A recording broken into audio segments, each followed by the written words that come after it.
What is dialectical materialism?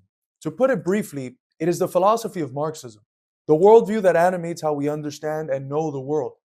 It is composed of two main parts, an ontology and an epistemology. In this video, I will cover what the ontology of dialectical materialism is.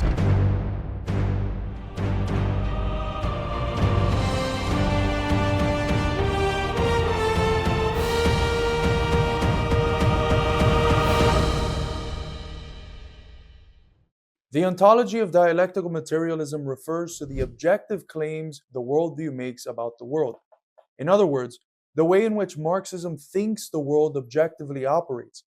The ontology of dialectical materialism is what Friedrich Engels, the co-developer of Marxism along with Marx, called objective dialectics.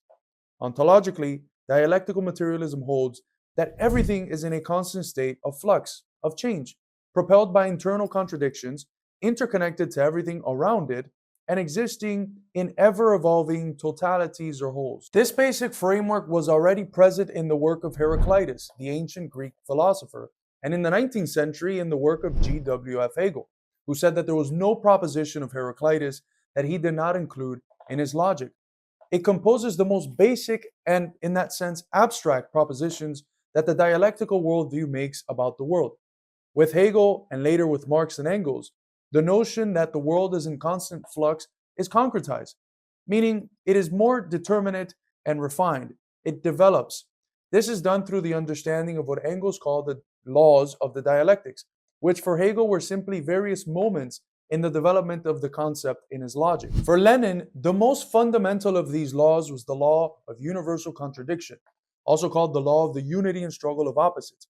For dialectical materialism, contradictions are not, as they are in traditional Aristotelian logic, a sign of falsity, of the way of opinion, as Parmenides would have said. Contradictions are the locus of the tension present in heterogeneous objects and the processes that they are embedded in. Everything in nature, society, and thought contains a multiplicity of forces within it, a unity of opposites, whose tension shapes the development of the entity or whole that it is a part of. Capitalism contains within it two classes with antagonistic interests, the workers and the capitalists. The development of the struggle between these two great classes constitutes one of the basic contradictions driving the development of the form of life as a whole.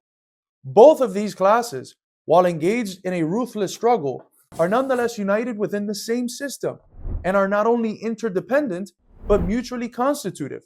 It is through the relationship to the worker that the capitalist is a capitalist, and it is through the relationship with the capitalist that the worker becomes the modern proletariat. Dialectical materialism, as you should be already able to see, is fundamentally a relational and dynamic form of thinking, matching the interconnected and procedural character of the world itself. The second law of dialectics is the negation of the negation. This might sound like unnecessary jargon, but it does capture a very important insight into how change occurs, one that was already present in the philosophy of Aristotle. The law of the negation holds that through the process of an entity or totality's development, it eventually confronts, through the very unfolding of the contradictions we just mentioned, the need to negate itself, to have part of itself be canceled out so that another part can be transformed into something new. The law of the negation is another way of speaking about sublation, the English term we use for the German word Aufhebung. This refers to a process whereby, in the development of an entity, something is simultaneously elevated and sustained into that which it is becoming, while something else is fizzled out, what Hegel called ceasing to be. To speak of sublation is to speak of being as becoming, as coming and ceasing to be. It is to understand that the very notion of change, this universal ontological reality, contains within it its opposite. The fact that for something to change on a very immediate level, something must also stay the same. The opposite, of course, is also true. The last basic law of dialectics is the transition of quantity to quality and vice versa. What this law refers to is a way of thinking about the great leaps that occur all throughout nature, society, and thinking, when the development of a thing reaches what is called a nodal point. For instance, in nature, if the temperature of water drops from 40 degrees Fahrenheit to 32 degrees, we will see that at this nodal point of 32 degrees, there's a qualitative leap in the form the water takes. it will transition from being a liquid to a solid. Quantitative accumulation of degrees dropped at a certain nodal point produces a qualitative leap into something new. Modern political philosophy from John Locke onwards understands that if you accumulate oppression on a people, at a certain nodal point, they will explode and overthrow the forces which are dominating them.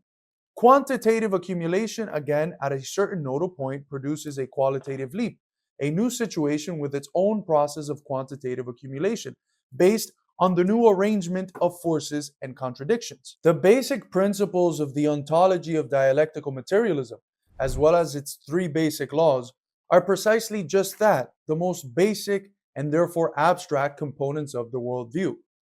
Nonetheless, they do force us to remember, whenever we study anything, that we should be wary of isolating things from each other, of considering things as static, or assuming that within them there is no multiplicity of forces operative. Sure, there is a place for this form of what we call abstract thinking, rooted in traditional logic. For instance, very basic computer science, which is based in binary traditional logic. But this is not the sort of thinking that really provides us with any meaningful or comprehensive knowledge.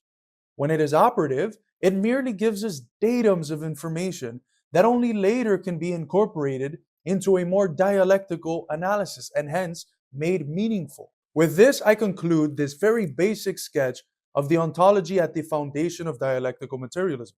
In a later episode, we will cover the epistemology or the method of dialectical materialism, as well as how Mao refines the understanding of contradictions with his development of the particularities of contradiction. If you would like to support more of our work at the Midwestern Marx Institute, the largest Marxist think tank in the country, consider supporting us financially through patreon.com/MidwesternMarx, buying our books at midwesternmarx.com/books, or signing up for our classes.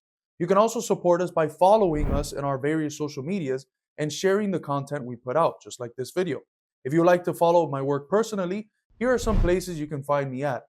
If you would like to support an organization that is not just teaching Marxism, but also waging the class struggle, consider joining the American Communist Party at acp.us and signing up for our theoretical journal, which I am the chief editor of, at redamerica.acp.us. Thank you so much for watching.